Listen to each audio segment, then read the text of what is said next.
विमीय समीकरण के उपयोग, यूजेज ऑफ डायमेंशनल इक्वेशन। जो मैंने मात्रक और विमाएँ बताई थी, उन मात्रक और विमाओं के उपयोग कहाँ होते हैं वो समझना। सबसे पहला उपयोग आएगा किसी भी भौतिक राशि को एक मात्रक पद्धति से दूसरी मात्रक पद्धति में बदलना। Conversion of one physical quantity from one system to another system. अब जैसे मैं कहूँ 1 किलोग्राम MKS पद्धति में 1 किलोग्राम है, CGS पद्धति में 1000 ग्राम हो जाएगा। 1 मीटर है MKS पद्धति में, CGS पद्धति में 100 सेंटीमीटर हो जाएगा। तो यहाँ पर अपन को विमीय समीकरण के उपयोग पढ़ने हैं। कहाँ क्या क्या उपयोग है उसमें। पहला उपयोग है किसी भी भौतिक राशि को एक मात्रक पद्धति से दूसरे मात्रक पद्धति में परिवर्तित करना। Conversion of one physical quantity from one system to another system.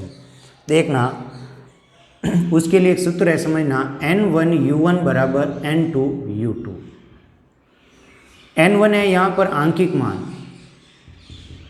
Numerical value, और U1 है यहाँ पर मात्रक। ठीक है, N1 है वो तो यहाँ पर है आंकिक मान, U1 है मात्रक। ये एक मात्रक पद्धति में है, ये दूसरा मात्रक पद्धति में है। ठीक है, ये तो यूनिट हो गई, ये न्यूमेरिकल वैल्यू हो गई। N1U1 equals to N2U2। N1 है यहाँ पर आंकिक मान, U1 है यहाँ पर मात्रक। ये एक पद्धति में, दूसरी पद्धति में आंकिक मान और उसका यहाँ मात्रक। अब इसको उदाहरण से समझना कैसे। यहाँ पर जैसे मैं अगर यहाँ कहूँ 1 किलोग्राम बराबर 1000 ग्राम, तो यहाँ 1 किलोग्राम एक तो हो गया आंकिक मान, 1 किलोग्राम हो गया मात्रक एक पद्धति में। दूसरी पद्धति में N2U2, दूसरी पद्धति में 1000 ग्राम, ये U2 इसका मात्रक। N1 इक्वल्स टू होता है numerical value, U1 equals to होता है यूनिट। MKS सिस्टम में है, ये इधर वाला CGS सिस्टम में है। ठीक है, अब देखना, अब ये तो अपन को याद है, जैसे 1 किलोग्राम को 1000 ग्राम, 1 मीटर को 1 सेंटीमीटर में। अब कुछ भौतिक राशि हैं उनके लिए अपन को सूत्र से याद है। जैसे मैं कहूँ 1 न्यूटन MKS पद्धति में बल, उसको CGS में बदलना है। गुरुत्वीय त्वरण जो है 9.8 मीटर प्रति सेकंड स्क्वायर MKS में, इसको CGS में बदलना है। तो उसको देखना कैसे लिखेंगे। जैसे N1 है यहाँ पर, ये तो एज इट इज है। U1 है, इसके लिए मैं मात्रक जो विमा है M1L1 T1, और इसका यहाँ लगा रहा हूँ ABC। दूसरा N2 equals to M2L2 T2 ABC। पूरा समझ लेना। N1U1 equals to N2U2। N1 आंकिक मान है, U1 मात्रक है। ये एक मात्रक पद्धति में है, दूसरे मात्रक पद्धति में इसका आंकिक मान और उसका मात्रक। इसको उदाहरण से समझा दिया। जैसे 1 किलोग्राम है तो ये आंकिक मान हो गया, किलोग्राम मात्रक हो गया MKS पद्धति में। इधर वाला जैसे मैं CGS ले रहा हूँ तो 1000 ग्राम आंकिक, 1000 आंकिक मान हो गया, ग्राम यहाँ पर U2 हो गया, मात्रक हो गया। अब यहाँ पर ये जो U1 है भौतिक राशि, उसके लिए मैं विमा लगा रहा हूँ M1L1 T1 इसकी घात ABC, इधर M2L2 T2 इसकी घात ABC। अब मान लिया किसी भौतिक राशि को एक मात्रक पद्धति से दूसरे मात्रक पद्धति में बदलना है।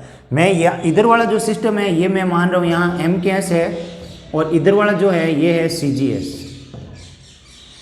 ठीक है, अब हो सकता है तुम्हें कुछ क्वेश्चन होंगे जिसमें MKS को CGS में बदलना है, कुछ क्वेश्चन होंगे जिसमें CGS को MKS में बदलना है। अब उसके अकॉर्डिंग इस फॉर्मूले को यूज़ करेंगे। तो पहले देखना, मैं बता रहा हूँ, जैसे MKS है इसको CGS में बदलना है।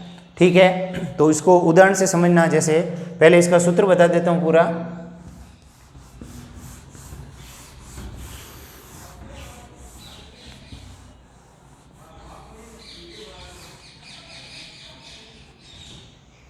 पहले मैं इसका सूत्र बता देता हूँ। ये CGS में मान लिया कोई पद्धति, मैं पहले बता रहा हूँ MKS का CGS में परिवर्तन का फॉर्मूला। पहले अभी जो मैं बता रहा हूँ फॉर्मूला, वो MKS टू CGS में कन्वर्जन है। MKS का परिवर्तन CGS में हो रहा है। तो इसी फॉर्मूले में देखना जाएगा N2 बराबर N1 M1L1 T1 इसकी घात ABC बटा M2L2 T2 इसकी घात ABC। तो इसको लिख देंगे अपन N2 बराबर N1 M1 बटा M2 इसकी घात A, L1 बटा L2 इसकी घात B,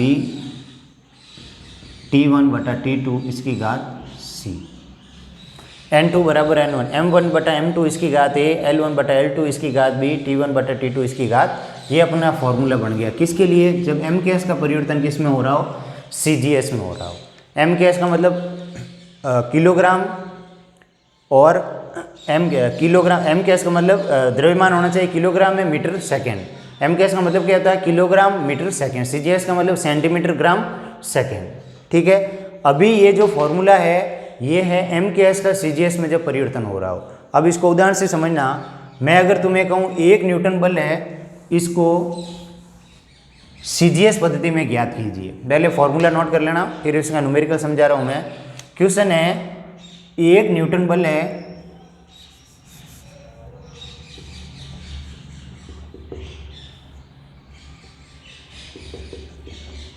एक न्यूटन बल को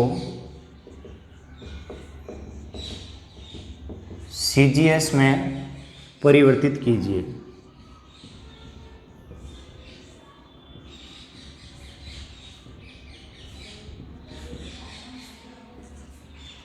वन न्यूटन फोर्स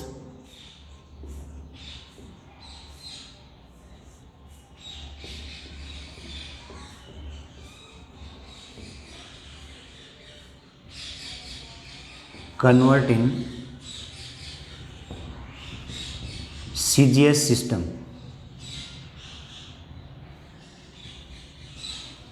एक न्यूटन बल को CGS में परिवर्तित कीजिए। 1 Newton force convert into CGS system.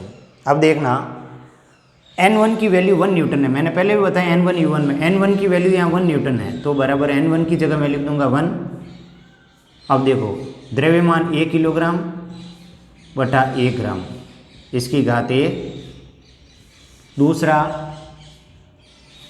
1 metre बटा 1 सेंटीमीटर इसकी घात B, तीसरा टाइम 1 सेकेंड बटा 1 सेकेंड इसकी घात C।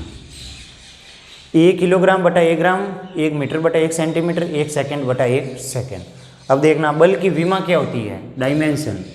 बल की विमा होती है M1 L1 T - 2। इसकी तुलना करेंगे MA LB TC। बल की विमा होती है M1 L1 T - 2 और इसकी तुलना करेंगे MA L की घात B T की घात C। अब देखना, यहाँ से तुलना करने पर A 1 के बराबर है, B भी 1 के बराबर है, C - 2 के बराबर है। अब देखना, N2 बराबर 1। अब अपन को क्या करना है? CGS में बदलना है। मैंने पहले भी बताया MKS का मतलब होता है किलोग्राम मीटर सेकेंड, CGS का मतलब होता है सेंटीमीटर ग्राम और सेकेंड। अब अपन को यहाँ तो अपन को पूरा ही CGS में चाहिए, तो 1 किलोग्राम में कितने ग्राम होते हैं? 1000। तो मैं 1 किलोग्राम की जगह लिख दूंगा 1000। 1 ग्राम तो नीचे है ही है। फिर देखना 1 मीटर, 1 मीटर में कितने सेंटीमीटर होते हैं? 100। इसको भी CGS में बदलना है तो 100 सेंटीमीटर बटा 1, समय 1 बटा 1। अब यहाँ अपन ने A का मान 1 प्राप्त हुआ, यहाँ 1, B का मान 1, C का मान -2। तो ये आ जाएगा N2 बराबर, ये 100, 1000 की घात 1 है, 10 की घात तो 1000 × 100। तो ये आ जाएगा N2 बराबर 10 की घात 5। यानी 1 न्यूटन बल है वो 10 की घात 5 डाइन के बराबर है। CGS में जो बल का मात्रक होता है वो डाइन होता है, तो यहाँ पर अपन लिख देंगे 1 न्यूटन बल है, 1 न्यूटन बराबर 10 की घात 5 डाइन। ये कन्वर्जन हो गया किसमें? CGS में। वापस समझ लेना, मैंने आपको ये फॉर्मूला पहले ही बता दिया था, इसको कन्वर्ट किया मैंने, दोनों की घातें A है, तो ये फॉर्मूला अपन को मिला था M1 M2 की घात A, L1 L2 की घात B, T1 T2 की घात C। अब N1 की जगह मैं 1 लिख रहा हूँ। अब यह 1 किलोग्राम बटा 1 ग्राम, 1 मीटर बटा 1 सेंटीमीटर, 1 सेकेंड बटा 1 सेकेंड। अब अपन को सब CGS में ही चाहिए, तो 1 किलोग्राम का लो 1000 ग्राम, 1 मीटर का मतलब 100 सेंटीमीटर, 1 सेकेंड का मतलब 1, 1 1 माइनस का 2, तो यह आ जाएगा 10 की घात 5 डाइन। यानी 1 न्यूटन बल है वो 10 की घात 5 डाइन के बराबर होता है। नेक्स्ट क्वेश्चन है, convert 1 joule work into CGS system. 1 joule कार्य को CGS पद्धति में बदलिए। 1 जूल MKS पद्धति में है, इसको CGS में बदलना है। यही सूत्र काम में लेंगे, N1 M1 बटा M2, L1 बटा L2, T1 बटा T2 और इसकी घात आ जाएगी A, B और C। अब देखना N1 की वैल्यू 1 जूल है। अब यहाँ पर इसके अंदर भी अपन को पूरा मान CGS में बदलना है। अब इसकी कार्य की विमा क्या होती है, वर्क की डायमेंशन, कार्य की विमा होती है M1L2T-2। अब इसकी तुलना करेंगे MALBT⁻C। A बराबर हो जाएगा 1, B बराबर हो जाएगा 2, C बराबर हो जाएगा -2। A बराबर 1, B बराबर 2, C बराबर -2। अब यही घात यहाँ लगा देंगे तो N2 बराबर 1। अब देखना वही मैंने क्या बताया, पूरा ही CGS में बदलना अपने को। तो 1 किलोग्राम है तो 1000 ग्राम बटा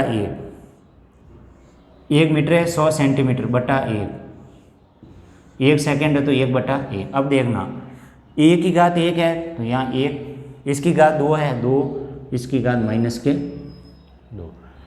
अब 100 का स्क्वायर 10 की घात 4 हो जाएगा तो 1000 इंटू 100 इंटू 100, ठीक है, यानी 10,000। तो यह कितना आ गया, 3 और 4 N2 की घात 10 की घात N2 बराबर 10 की घात 7, यानी 1 जूल।